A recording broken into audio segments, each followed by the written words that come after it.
Hello everyone, I hope you all are fine. आज हम twelfth Indian economy के अंदर हमारा नेक्स्ट चैप्टर स्टार्ट करेंगे, जो कि है चैप्टर नंबर 11 और जिसका नाम है इंफ्रास्ट्रक्चर। आज इस चैप्टर के अंदर हम पढ़ेंगे कि इंफ्रास्ट्रक्चर जो है वो क्या होता है। देखिए, इंफ्रास्ट्रक्चर क्या होता है। इंफ्रास्ट्रक्चर मतलब सपोर्ट सिस्टम, ठीक है। मतलब सपोर्ट सिस्टम जिससे कि कंट्री का इकोनॉमिक और सोशल डेवलपमेंट होता है। अब देखिए, सपोर्ट सिस्टम क्या है। सपोर्ट सिस्टम का मतलब क्या, मतलब जो सपोर्ट करता है ग्रोथ और डेवलपमेंट में कंट्री के।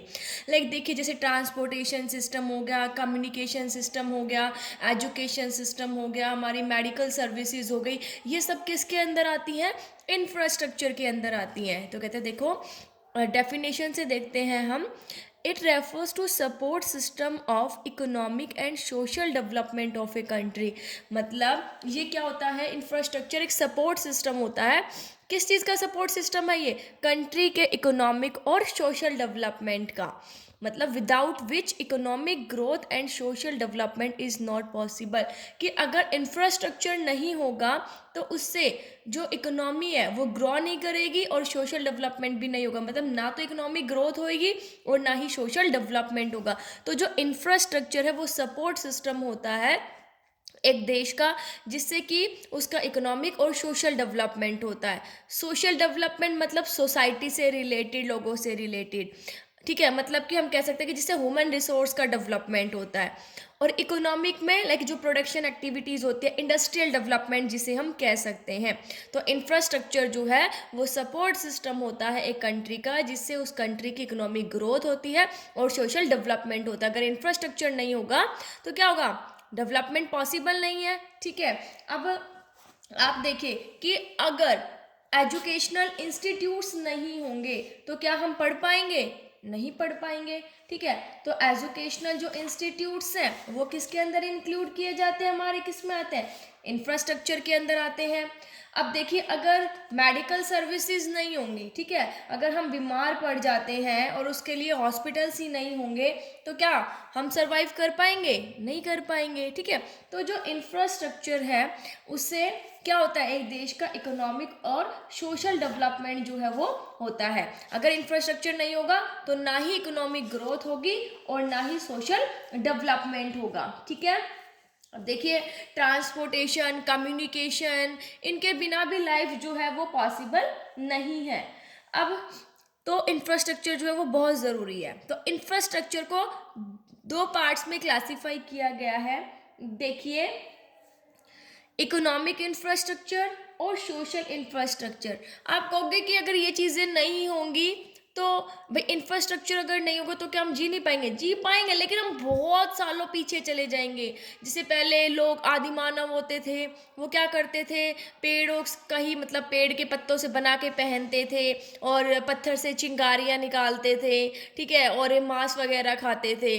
तो उस टाइम पर मतलब हमारा जो देश है वो बहुत बैकवर्ड चला जाएगा, बहुत सालों पीछे चला जाएगा, ठीक है। लेकिन अगर ये फैसिलिटीज़ होंगी तो उससे हमारे देश की ग्रोथ होगी और डेवलपमेंट होगा। तो इंफ्रास्ट्रक्चर को दो पार्ट्स में डिवाइड किया गया है।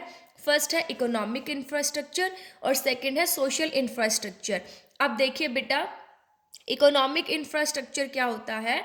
It refers to such elements of support system which serve as a driving force for production activity in the economy। देखिए, इकोनॉमिक इंफ्रास्ट्रक्चर के अंदर हम सपोर्ट सिस्टम के उन एलिमेंट्स को इंक्लूड करते हैं जो कि प्रोडक्शन एक्टिविटी में क्या करता है, एज अ ड्राइविंग फोर्स काम करता है। मतलब प्रोडक्शन एक्टिविटीज़ को क्या करते हैं, इंक्रीज करते हैं। जैसे पावर अच्छी होगी, ट्रांसपोर्टेशन अच्छा होगा, कम्युनिकेशन सिस्टम अच्छा होगा तो प्रोडक्शन भी क्या होगा, ज़्यादा होगा। देखिए, अब मान लीजिए गाँव में इंडस्ट्री स्टैब्लिश करनी है, उसमें पावर नहीं है तो क्या कोई इन्वेस्ट करेगा उसके अंदर, नहीं करेगा। लेकिन वहाँ पर पावर फैसिलिटीज़ अच्छी हैं, इलेक्ट्रिसिटी, ट्रांसपोर्टेशन के भी अच्छे ट्रांसपोर्टेशन सिस्टम भी अच्छा है, कम्युनिकेशन सिस्टम भी अच्छा है, तो प्रोडक्शन एक्टिविटीज़ जो है वो इंक्रीज होंगी। तो ये सब आता है हमारा इकोनॉमिक इंफ्रास्ट्रक्चर के अंदर। अब सोशल इंफ्रास्ट्रक्चर के अंदर हम उन एलिमेंट्स को इंक्लूड करते हैं जो कि सोशल डेवलपमेंट करते हैं कंट्री का। सोशल डेवलपमेंट लाइक सोसाइटीज़ का। ठीक है, अब इसके अंदर क्या क्या इंक्लूड कर सकते हैं, जैसे स्कूल्स हो गए, कॉलेजेज हो गए, हॉस्पिटल्स हो गए। तो जो सोशल डेवलपमेंट है वो किसको डेवलप करता है, ह्यूमन रिसोर्स डेवलपमेंट, हम कह सकते हैं ह्यूमन रिसोर्स को डेवलप करता है। मतलब सोशल डेवलपमेंट क्या है, ह्यूमन रिसोर्स डेवलपमेंट है। और ये कब पॉसिबल होगा, जब हमारी कंट्री के अंदर हेल्दी और एफिशिएंट वर्कफोर्स होगी, है ना। भाई देखिए, ह्यूमन रिसोर्स का डेवलपमेंट कब होगा, जब अच्छी हेल्दी लाइफ होगी, एफिशिएंट वर्कफोर्स होंगे। और वो किसके बिना पॉसिबल है, किसके बिना पॉसिबल नहीं है, इंफ्रास्ट्रक्चर अगर नहीं होगा तो उसके बिना ये चीज़ें पॉसिबल ही नहीं है कि अच्छी हेल्दी वर्कफोर्स हो, एफिशिएंट वर्कफोर्स हो। ठीक है, तो सोशल इंफ्रास्ट्रक्चर जो है वो ज़रूरी है किसके लिए, ह्यूमन रिसोर्स डेवलपमेंट के लिए। तो इंफ्रास्ट्रक्चर को 2 टाइप्स में डिवाइड किया, इकोनॉमिक इंफ्रास्ट्रक्चर मतलब जो इंडस्ट्रियल डेवलपमेंट करता है, और सोशल इंफ्रास्ट्रक्चर मतलब जो ह्यूमन रिसोर्स डेवलपमेंट करता है। ठीक है, देखिए कहते हैं while economic infrastructure accelerates the process of growth, social infrastructure facilitates the process of human development। देखिए, इसे इकोनॉमिक इंफ्रास्ट्रक्चर जो होता है वो क्या करता है, ग्रोथ के प्रोसेस को एसिलिरेट करता है, मतलब ग्रोथ करता है। और जो सोशल इंफ्रास्ट्रक्चर है वो क्या करता है, ह्यूमन डेवलपमेंट करता है। ठीक है, तो ये दोनों टाइप के इंफ्रास्ट्रक्चर है, इकोनॉमिक इंफ्रास्ट्रक्चर और सोशल इंफ्रास्ट्रक्चर। नेक्स्ट देखिए बेटा, ये बोला कि इकोनॉमिक और सोशल इंफ्रास्ट्रक्चर है वो एक दूसरे के कॉम्प्लीमेंट्री है। देखिए, economic and social infrastructure are complementary to each other, एक दूसरे के पूरक होते हैं, ये एक के बिना दूसरा पॉसिबल ही नहीं है। मतलब अगर हमें कंट्री का डेवलपमेंट चाहिए तो उसके लिए इकोनॉमिक और सोशल इंफ्रास्ट्रक्चर दोनों अच्छा होना चाहिए। देखिए, इकोनॉमिक इंफ्रास्ट्रक्चर के अंदर क्या आ गया, जैसे एनर्जी के सोर्सेज आ गए, transportation system, communication system, banking, finance, ये तो आ जाता है हमारा इकोनॉमिक इंफ्रास्ट्रक्चर के अंदर। अब देखिए, इकोनॉमिक ग्रोथ के लिए इन सब का होना बहुत ज़रूरी है, लेकिन इन एलिमेंट्स की भी कोई वैल्यू नहीं होगी तब तक हमारी पॉपुलेशन जो है वो क्या नहीं हो जाती है, पढ़ी लिखी नहीं हो जाती है और डिजीज फ्री नहीं हो जाती है। अगर देखें, ये सारे सिस्टम है हमारे देश के अंदर, लेकिन ज़्यादातर पॉपुलेशन हमारे देश की पढ़ी लिखी नहीं है। ठीक है, और बीमारियों से पीड़ित है, सिकनेस है उनको, तो उनकी एफिशिएंसी अच्छी नहीं होगी। इलिटरेट होंगे तो पढ़े लिखे नहीं होंगे, एजुकेटेड नहीं होंगे, उनको नॉलेज नहीं होगी किसी चीज़ की। तो कहते हैं कि इकोनॉमिक इंफ्रास्ट्रक्चर भी तब काम आएगा जब सोशल इंफ्रास्ट्रक्चर अच्छा होगा। तो मतलब दोनों जो है ना, दोनों ज़रूरी हैं। जब सोशल इंफ्रास्ट्रक्चर को इकोनॉमिक इंफ्रास्ट्रक्चर के साथ ज्वाइन कर देंगे तो हमारा ग्रोथ और डेवलपमेंट जो वो डायनामिक प्रोसेस बन जाएगा। मतलब हमारे ह्यूमन लाइफ की क्या होगी, ऑल राउंड प्रोस्पैरिटी होगी। तो जो इकोनॉमिक और सोशल इंफ्रास्ट्रक्चर जो है वो दोनों एक दूसरे के कॉम्प्लीमेंट्री होते हैं। ठीक है, नेक्स्ट है हमारा इंफ्रास्ट्रक्चर एंड डेवलपमेंट, कि इंफ्रास्ट्रक्चर जो है वो कैसे डेवलपमेंट करता है। तो देखिए, इंफ्रास्ट्रक्चर जो है वो प्रोडक्टिविटी को प्रमोट करता है। अब प्रोडक्टिविटी तीनों सेक्टर में हो सकती है, उनकी एफिशिएंसी, प्राइमरी सेक्टर, सेकेंडरी और टर्शियरी। अब प्राइमरी सेक्टर में क्या यूज़ किया जाता था, एग्रीकल्चर आते हैं। अब देखिए, अगर वहाँ पर इरिगेशन फैसिलिटीज़ अच्छी नहीं होंगी, सिंचाई के साधन अच्छे नहीं होंगे, तो क्या होगा, प्रोडक्टिविटी अच्छी नहीं होगी भाई, क्योंकि एग्रीकल्चर फिर किस पर डिपेंड रहेगी, रेनफॉल पर। अगर अच्छी रेनफॉल होगी तो क्या होगा, फसल भी अच्छी होगी। ठीक है, प्रोडक्टिविटी अच्छी होगी। और अगर रेनफॉल अच्छी नहीं होगी तो फसल भी अच्छी नहीं होगी। तो अगर देखिए इरिगेशन फैसिलिटीज होंगी तो क्या होगा, प्रोडक्टिविटी बढ़ेगी। तो इरिगेशन फैसिलिटीज किसके अंदर आती है, इंफ्रास्ट्रक्चर के अंदर। सेकेंडरी सेक्टर क्या करते हैं, सेकेंडरी सेक्टर हमारी जो इंडस्ट्रीज वगैरह होती है जो कि रॉ मटेरियल को फिनिश गुड्स में कन्वर्ट करती है। रॉ मटेरियल कहाँ से लेते हैं, वो प्राइमरी सेक्टर से। इसके अंदर हमारी कॉल, पेट्रोलियम, इलेक्ट्रिसिटी, अगर ये नहीं होंगी तो इंडस्ट्रीज अच्छे से डेवलपमेंट नहीं होगी। ठीक है, टर्शियरी सेक्टर हमारा सर्विस सेक्टर, अगर हमारा ट्रांसपोर्टेशन और कम्युनिकेशन सिस्टम अच्छा नहीं होगा तो भी प्रोडक्टिविटी एरिया में नहीं होगी, इस सेक्टर में नहीं होगी। तो जो इंफ्रास्ट्रक्चर जो है, ये सब इंफ्रास्ट्रक्चर के अंदर है। तो irrigation facilities, call, petroleum, electricity, transportation, communication, तो अगर ये फैसिलिटीज होगी, इंफ्रास्ट्रक्चर होगा, तो तीनों सेक्टर के अंदर प्रोडक्टिविटी जो है वो भी बढ़ेगी। नेक्स्ट है इंफ्रास्ट्रक्चर इंड्यूसेस इन्वेस्टमेंट। देखिए, इंफ्रास्ट्रक्चर जो है इन्वेस्टमेंट को बढ़ावा देता है। कैसे, देखिए, मान लीजिए कि एग्जाम्पल लिया हमने कि गवर्नमेंट जो है मतलब एक गांव से है कोई, ठीक है, वैसे ही है, उसके बीच में से एक हाईवे निकाल देती है। अब हाईवे निकल गया, ठीक है, हाईवे बन गया, तो उसके आसपास की जो जगह की वैल्यू है वो बढ़ जाएगी।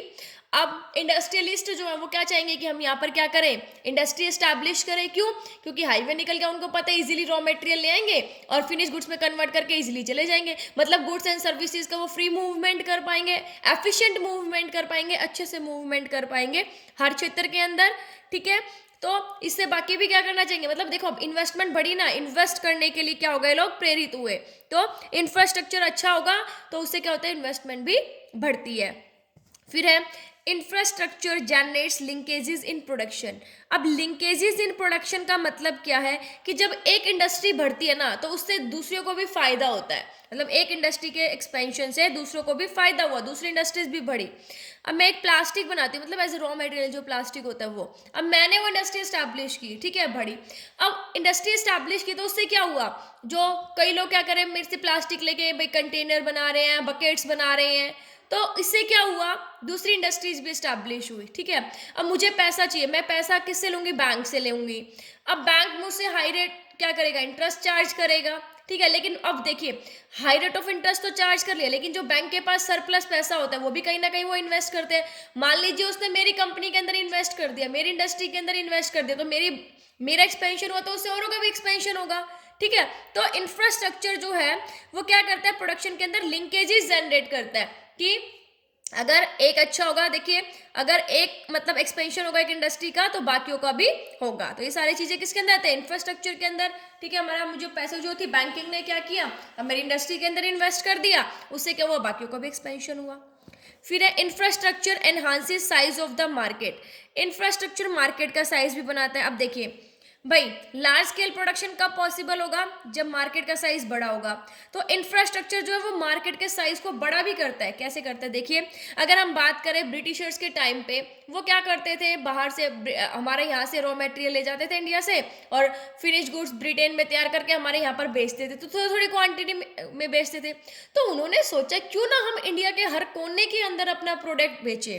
तो इसके लिए ब्रिटिशर्स ने क्या किया, उस टाइम पर रेलवे लाइन बिछा दी, रेलवे जो है ना वो डेवलप्ड किया, जिससे कि क्या हो गया, वहां के प्रोडक्ट हमारे देश के हर कोने में बिकने लगे।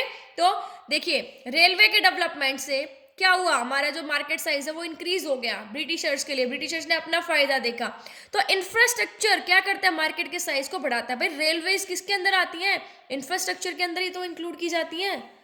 फिर है infrastructure enhances ability to work. Infrastructure जो है वो काम करने की एबिलिटी को भी एनहांस करता है। यहाँ पर हम बेसिकली सोशल इंफ्रास्ट्रक्चर को लेते हैं, जिसके अंदर हमारे एजुकेशनल और मेडिकल इंस्टीट्यूशंस आते हैं, जो कि एजुकेशन को, स्किल फॉर्मेशन को क्या करते हैं, प्रमोट करते हैं। अब देखिए काम करने की एबिलिटी कैसे इंक्रीज होगी, एक तो अगर हम बीमार है तो काम भी कम करेंगे। अब मान लीजिए मेडिकल सर्विस ना होती, हॉस्पिटल्स ना होते, तो हमें ठीक कौन करता। ठीक है, और भाई अच्छा मान लीजिए मैं यहाँ पे पढ़ा रही हूँ और मैं अच्छा पढ़ाना चाहती हूँ आपको, तो अगर मैं कब पढ़ा पाऊंगी, जब मैं खुद पढ़ी लिखी होंगी। और मैं खुद कहाँ से पढ़ी लिखी होंगी, एजुकेशनल इंस्टीट्यूट्स होंगे तभी। तो कहते हैं कि काम करने की एबिलिटी को कौन इंक्रीज करता है, जो एजुकेशनल इंस्टीट्यूट्स हो गए, मेडिकल इंस्टीट्यूशंस हो गए, मतलब हमारा सोशल इंफ्रास्ट्रक्चर। देखिए इससे क्या होगा, एफिशिएंसी बढ़ेगी, जिससे कि प्रोडक्टिविटी बढ़ेगी और ग्रोथ प्रोसेस भी बढ़ेगा। नेक्स्ट है इंफ्रास्ट्रक्चर फैसिलिटेट आउटसोर्सिंग। आउटसोर्सिंग का मतलब क्या होता है कि बाहर से काम करवाना, बाहर से सर्विस लेना। ठीक है, भाई मेरा देश या तो दूसरी कंट्री से ले ले, ठीक है, या दूसरी कंट्री मेरे से ले ले, हमारे देश से काम करवा ले, या हम इंडिया के अंदर ही खुद वो चीज़ ना करके क्या करें, दूसरों से वो काम करवा ले। ठीक है, तो कंट्री जो है, जिस कंट्री के अंदर इंफ्रास्ट्रक्चर अच्छा होता है उसके अंदर आउटसोर्सिंग भी अच्छी होती है। इंडिया जो है वो अच्छा ग्लोबल डेस्टिनेशन है कॉल सेंटर्स के लिए, स्टडी सेंटर्स और मेडिकल टूरिज्म। देखिए हमारे देश के अंदर क्या है कि जो लेबर है वो सस्ती मिल जाती है। ठीक है, एजुकेशनल मेडिकल फैसिलिटीज सस्ती है बाहर के कंपैरिजन के अंदर। अब हमारे यहाँ पर सस्ती है, तो जैसे आईटी सेक्टर में आपने सुना होगा इंफॉर्मेशन टेक्नोलॉजी, जो बाहर वाले हैं उन्होंने क्या कर रखा है, बाहर वाली कंट्रीज ने हमारे यहाँ पर कॉल सेंटर्स एस्टैब्लिश कर रखे हैं, जहाँ पर हमारे देश के लोग काम करते हैं। ठीक है, मतलब वो अपना कॉल सेंटर वाला काम किससे करवा रहे हैं, वो खुद नहीं कर रहे, वो हमसे करवा रहे हैं, मतलब आउटसोर्स कर रहे हैं हमें, क्योंकि उन्हें यहाँ पर लेबर चीप रेट पर अवेलेबल है। ठीक है, और ये हुआ किस वजह से है, सोशल इंफ्रास्ट्रक्चर अच्छा है हमारे देश का, इस वजह से। मतलब आउटसोर्सिंग का मतलब क्या होगा कि बाहर से सर्विसेज लेना। ठीक है, फिर है इंफ्रास्ट्रक्चर इंड्यूसेस एफडीआई। अगर इंफ्रास्ट्रक्चर अच्छा होगा तो फॉरेन डायरेक्ट इन्वेस्टमेंट भी बढ़ेगा, बाहर के लोग जो हैं वो हमारे यहाँ पर आके अच्छे से इन्वेस्ट भी करेंगे, ठीक है। अब देखिए, और ये इंफ्रास्ट्रक्चर जो है उसने एफडीआई को, ठीक है, एनकरेज किया। लेकिन एफडीआई कब हुई है, फॉरेन डायरेक्ट इन्वेस्टमेंट कब स्टार्ट हुआ, जब हमारी न्यू इकोनॉमिक पॉलिसी आई थी 1991 में, एलपीजी पॉलिसी आई थी, तो उससे बढ़ने की वजह से क्या हुआ, हमारी एफडीआई भी बढ़ी, ठीक है। भाई क्यों बढ़ी हमारी एफडीआई, इंफ्रास्ट्रक्चर अच्छा था, यहाँ पर इंफ्रास्ट्रक्चर अच्छा था, जब भी तो लोगों ने इन्वेस्ट किया, बाहर के लोग यहाँ पर आके इन्वेस्ट करने लगे। तो ये क्या है कि इंफ्रास्ट्रक्चर से देखिए कैसे कैसे डेवलपमेंट हो रहा है। सो आई होप आप सबको ये टॉपिक समझ आ गया होगा। Thank you, stay safe, stay home.